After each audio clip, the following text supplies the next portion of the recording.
My name is Jake, and if I had any doubts about where I stood in my family, they were erased the day I found out about the will. It wasn't even some dramatic, sit-down moment where my parents dropped the news themselves. No, I found out entirely by accident, by sheer dumb luck.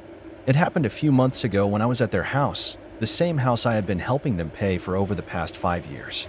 The mortgage, the occasional grocery runs, even fixing up things around the place. I was the one keeping it all together while my brother, Eric, did absolutely nothing. And when I say nothing, I mean nothing. No job, no responsibilities, just lounging around waiting for life to hand him everything on a silver platter, which, apparently, my parents were all too happy to provide.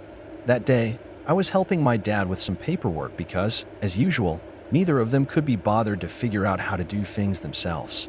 He had asked me to skin some documents for him, a bunch of legal and financial stuff, and I didn't think twice about it until I saw it. A folder labeled estate plan and last will and testament sitting right there in the stack. Now, I don't normally snoop, but curiosity got the best of me. After all, I had been the one making sure they kept a roof over their heads. It wasn't exactly out of line to wonder how things were set up for the future. So I opened it, and that's when I saw the words that made my stomach drop. Everything, and I mean everything, was going to Eric. The house, their savings, their assets. Not a single mention of me, except for some generic line about loving both of their sons equally. Yeah, sure. Equally. That's why they made sure their golden child would inherit everything while the son actually keeping them afloat didn't even get a footnote. I felt like a fool. Here I was, bending over backward for them, making sure their bills got paid on time, making sure they never had to worry about food, while they sat back and planned for a future where I got absolutely nothing. And Eric? He wasn't just lazy, he was entitled. He never lifted a finger to help them, never contributed a dime, but he had somehow convinced them that he deserved it all. Maybe because he was the younger son, maybe because they just always babied him, maybe because he knew exactly how to manipulate them. Whatever the reason, they had made their choice. I sat there staring at the paper, my hands shaking from a mix of rage and betrayal. How long had they planned this? Had they always intended for me to just be their free financial safety net with nothing in return? Did they ever even appreciate what I did for them? I had no idea how long I had been sitting there, but eventually, my dad noticed I wasn't scanning anything. "Hey, Jake, what's taking so long?" he asked, walking back into the room. I didn't even bother to hide the will. I held it up and looked him dead in the eye. "So, this is how it is?" I said, my voice unnervingly calm. "Everything to Eric? After everything I've done for you?" My dad's face went pale for a second, but then he sighed, like I was some little kid throwing a tantrum. "Jake, it's not what you think." "Really?" I snapped, "because it looks pretty damn clear to me. I've been paying your mortgage, helping with groceries, fixing the house up while Eric does nothing, and you still decided he's the only one who matters." Dad looked uncomfortable, but instead of actually explaining himself, he just muttered, "It's complicated." That was it. No apology. No attempt to justify it beyond those two useless words. Just a weak excuse and an expectant look, like he was waiting for me to drop it and go back to being their personal ATM. I should have walked out right then and there, but I wanted to hear it from both of them. So I called out for my mom. When she came in and saw the will in my hands, her reaction wasn't much better. She at least had the decency to look guilty, but the words that came out of her mouth made my blood boil. "Jake, honey, you don't need the inheritance," she said gently, like she was doing me a favor. "You have a good job. You're independent. Eric, well, he struggles. We just want to make sure he's taken care of." That was the moment something inside me snapped. They weren't even denying it. They knew exactly what they were doing, and in their minds, it was completely justified. They had spent years enabling Eric's laziness, and now they were planning to reward it by handing him everything while I got tossed aside like an afterthought. I took a deep breath, clenched my jaw, and set the will down on the table. "Got it," I said, my voice eerily calm. "Glad to know where we stand." Then I turned and walked out of the house, ignoring their protests as I slammed the door behind me. They had made their decision. Now it was time for me to make mine. I didn't go back to their house after that. I didn't call. I didn't check in. For the first time in years, I let them handle their own damn problems. If they needed something fixed, they could figure it out. If they needed groceries, they could find their own way to the store. And most importantly, if that mortgage bill showed up, well, I wasn't the one paying it anymore. The silence lasted about 2 weeks. At first, I think they assumed I was just pouting and would come crawling back like always. Maybe they expected me to cool off and apologize for daring to question their decision. But when the days kept passing with no word from me, and more importantly, no financial help, you could practically feel the shift in their attitude. Then, one afternoon, my phone buzzed. Dad texted, "The property taxes are due." That was it. No, he didn't text, "Hey, how have you been?" "No, sorry for what happened." "No, we really appreciate everything you've done." Just a cold, transactional message, as if I were still the walking bank they could tap into whenever they pleased. I stared at the screen for a moment, almost amused at how predictable they were. They really thought they could just demand money like nothing had happened? That I'd keep playing my part as their financial safety net, even after they made it clear I was disposable? I calmly typed back, "I'm sure Eric will handle it, since the house is his and all." It took exactly 5 minutes before my mom called. I let it ring. Then another text came through. Mom texted, "Jake, please don't be like this. We need to talk." Oh, now they wanted to talk? Now that their bills were piling up and reality was finally slapping them in the face? I waited an hour before replying. "There's nothing to talk about. You made your choice. Now you can live with it." I figured that would be the end of it for the day. I had made my stance crystal clear, and there wasn't a single part of me that felt guilty about it. But then Eric decided to chime in.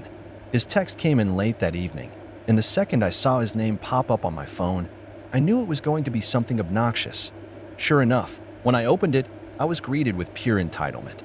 Eric texted, "Dude, why are you being such a drama queen? It's not a big deal.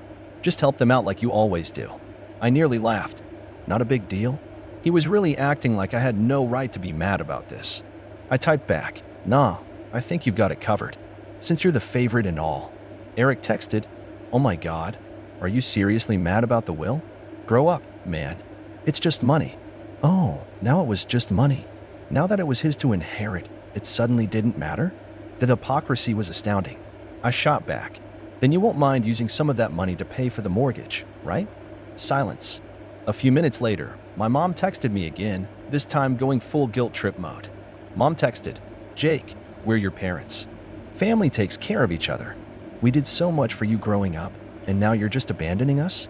I had to take a deep breath to stop myself from throwing my phone across the room. Abandoning them? I had spent years making sure they never had to struggle, all while they coddled Eric and rewarded his laziness. And now that they finally had to deal with the consequences of their own decisions, I was the bad guy?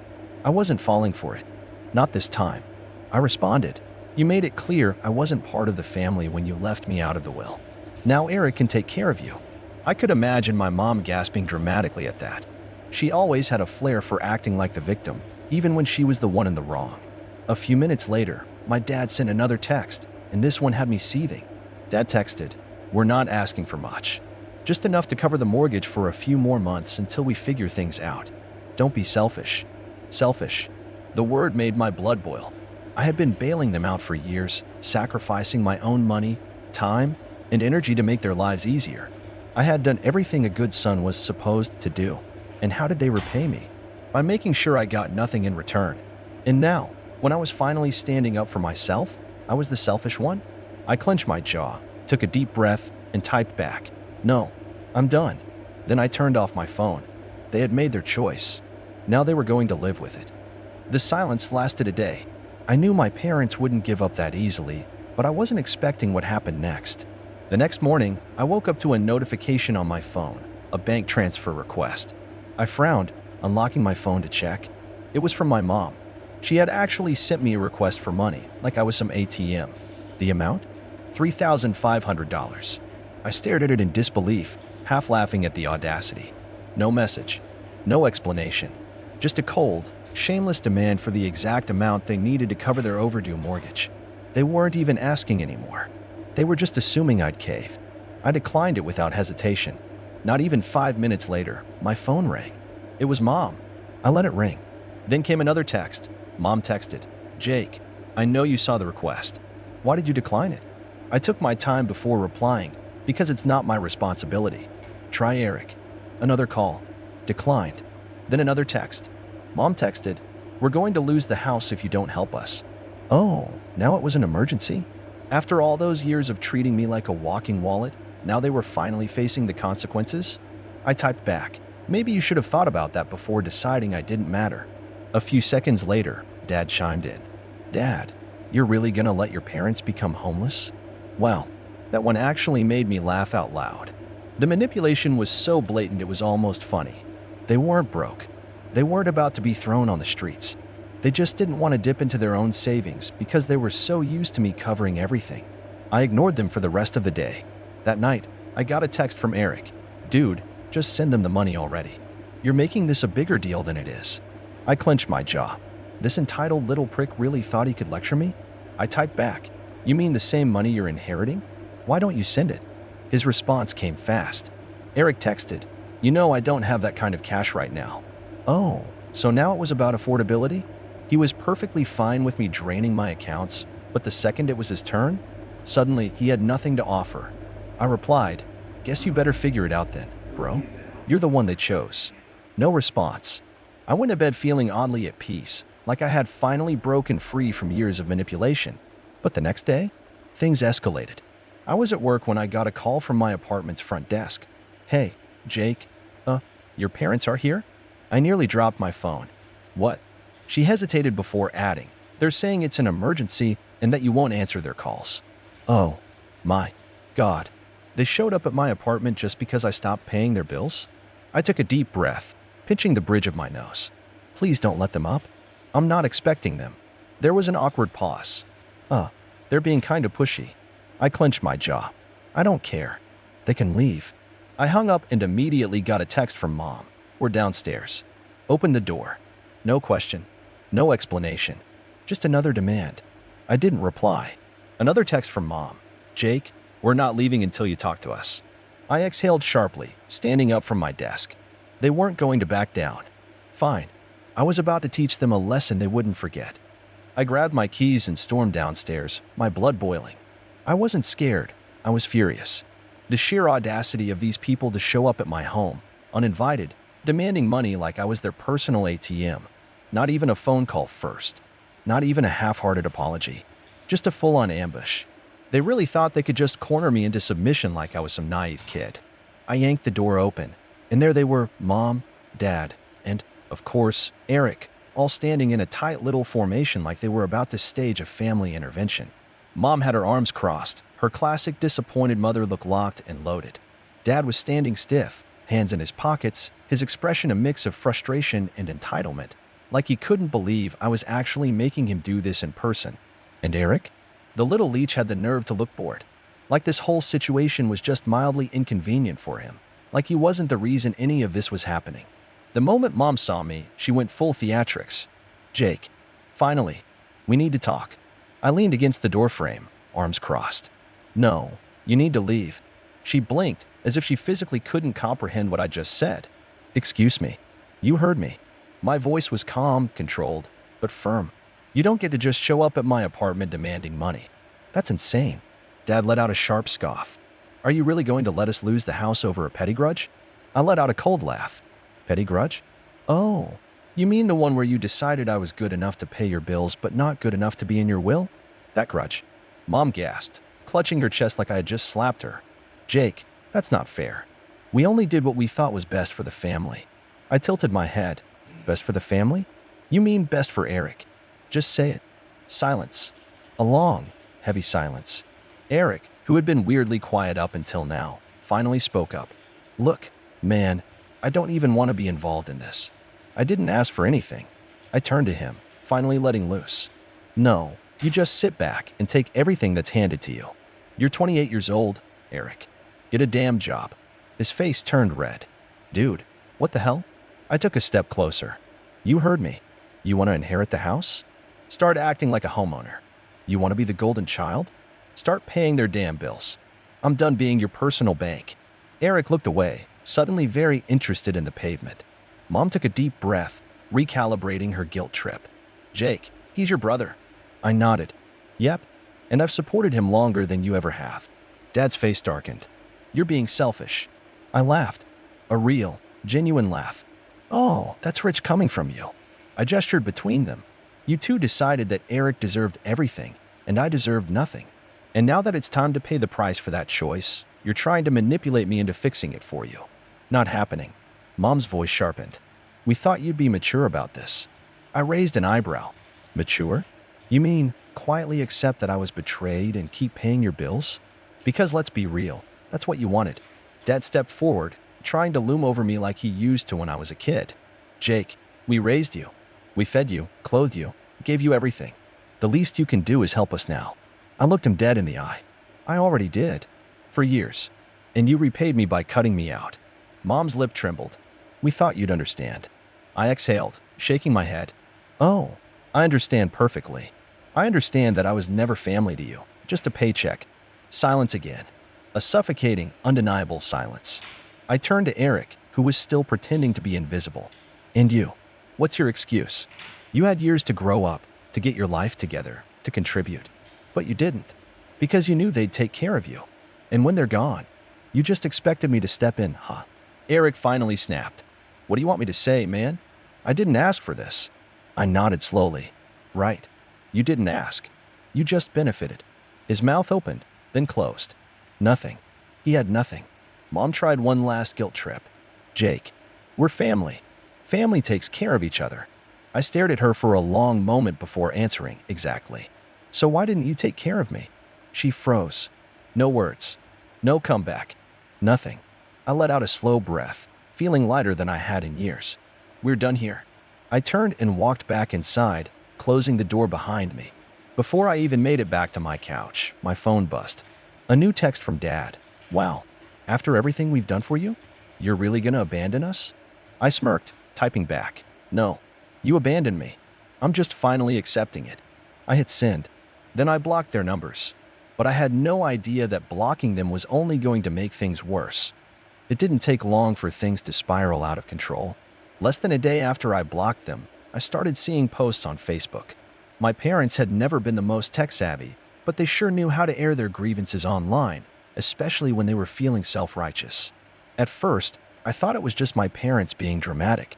I mean, that was their go-to move, airing out family drama for everyone to see. But the longer I scrolled through their feeds, the more I realized this wasn't just about me not helping with bills anymore. The posts were disguised as family love, but they were thinly veiled shots at me. Mom had posted something about how she didn't raise her son to be so selfish and how true family helps each other no matter what. A few of her friends commented along the lines of how I was a disappointment and so out of touch with what really matters. Then, Dad chimed in with his own post. So-called family should never turn their back when you need them most. We gave everything to our children, and this is how we're repaid. My son, who should be helping us in our golden years, has chosen to abandon us. He tagged me, adding a passive-aggressive, I hope you're happy, at the end of it. But the real kicker came from Eric. I should have known he'd get in on the drama. He shared a post that was brimming with falsehoods. Some people think that family is just about money. They don't understand that family is about love and sacrifice.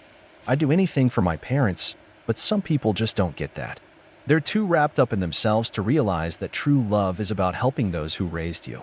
He even threw in a disguised jab at me. I wish some people could learn what it really means to be family. I love my parents, and I'm grateful for everything they've done. That was it. That was my breaking point. I sat there, staring at the screen in disbelief. How had it gotten to this point? They'd turned this entire situation around, made me the villain, the selfish son who wasn't willing to support his sacrificial parents. The son who didn't appreciate all the love they gave me over the years. How could they?